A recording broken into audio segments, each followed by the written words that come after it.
Baiklah, memasuki teori yang pertama adalah mengenai definisi cerpen. Ya, ada beberapa definisi yang kita pahami dalam cerpen ini. Yang pertama adalah definisi menurut teori fiksi yang disampaikan oleh Burhan Rugianto. Dijelaskan bahwa cerpen adalah sebuah cerita yang selesai hanya dibaca dengan sekali duduk, kira-kira berkisaran antara 1 sampai 2 jam. Yang kedua adalah definisi cerpen menurut Habib Yasin.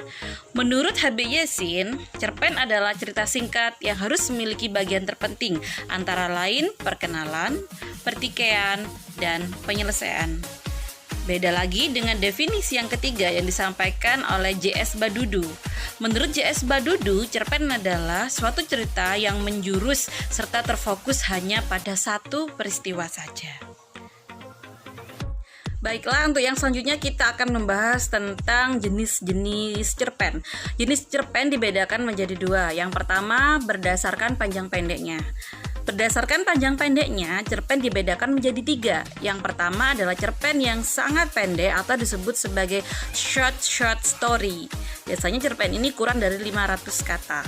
Yang kedua adalah cerpen dengan panjang sedang atau disebut sebagai middle story. Nah, cerpen ini biasanya kisaran antara 500 sampai 10.000 kata.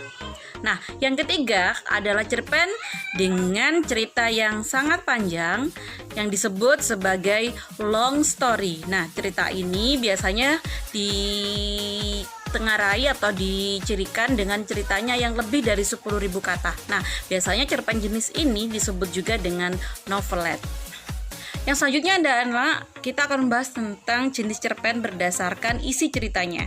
Berdasarkan jenis ceritanya, cerpen dibedakan lagi menjadi 3. Yang pertama adalah cerpen anak-anak. Cerpen anak-anak biasanya bercerita tentang kisah anak-anak seperti pertemanan, sekolah. Nah, yang kedua adalah cerpen remaja. Cerpen remaja ini biasanya berisi kisah-kisah atau cerita-cerita remaja, biasanya masalah cinta, masalah persahabatan.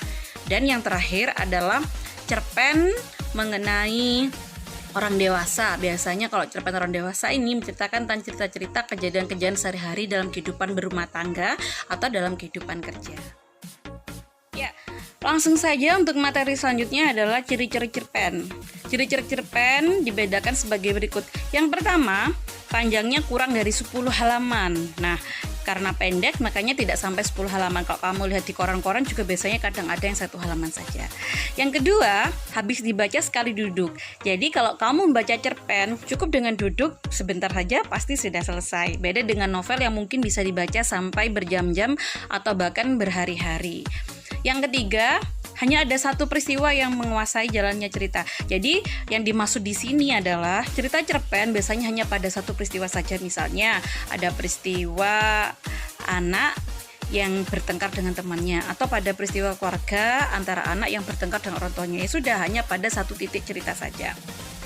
Yang selanjutnya adalah terdapat konflik, tidak merubah nasib tokoh. Maksudnya begini, karena durasinya singkat, maka ceritanya cerpen tidak sampai merubah nasib tokoh, ya hanya berkutat pada peristiwa itu saja. Beda dengan novel, biasanya ceritanya itu mengalami perubahan nasib tokoh. Misalnya ada seorang yang lahir kecil, remaja, dewasa hingga meninggal, itu novel. Tapi kalau cerpen ya hanya pada waktu itu saja, sehingga tidak ada perubahan nasib tokohnya. Dan yang terakhir, biasanya perwatakan tokoh dilukiskan secara singkat, sehingga dapat diartikan bahwa cerita cerpen tidak menggambarkan sifat tokoh secara detail. Selanjutnya kita akan membahas mengenai unsur-unsur pembangun cerpen. Anak-anak, seperti karya sastra atau cerita lainnya, bahwa unsur-unsur pembangun cerpen dibedakan menjadi 2. Yang pertama adalah unsur intrinsik dan yang kedua adalah unsur ekstrinsik. Yang dimaksud dengan unsur intrinsik adalah unsur yang membangun karya sastra dari dalam karya itu sendiri. Apa saja yang menjadi unsur intrinsiknya cerpen? Yang pertama adalah tema. Tema adalah hal yang melatari atau menaungi suatu cerita atau yang menjiwai cerita itu. Misalnya garis besar ceritanya tentang agama atau tentang sosial atau tentang remaja. Yang kedua adalah latar. Latar adalah tempat terjadinya peristiwa, suasana, dan waktu terjadinya peristiwa. Yang ketiga adalah penokohan. Penokohan bisa dibedakan lagi, ada tokoh utama dan ada tokoh sampingan. Itu kalau berdasarkan posisinya. Sedangkan kalau berdasarkan wataknya, tokoh dibedakan lagi menjadi antagonis atau peran jahat, protagonis, tokoh baik atau tritagonis sebagai tokoh penengah.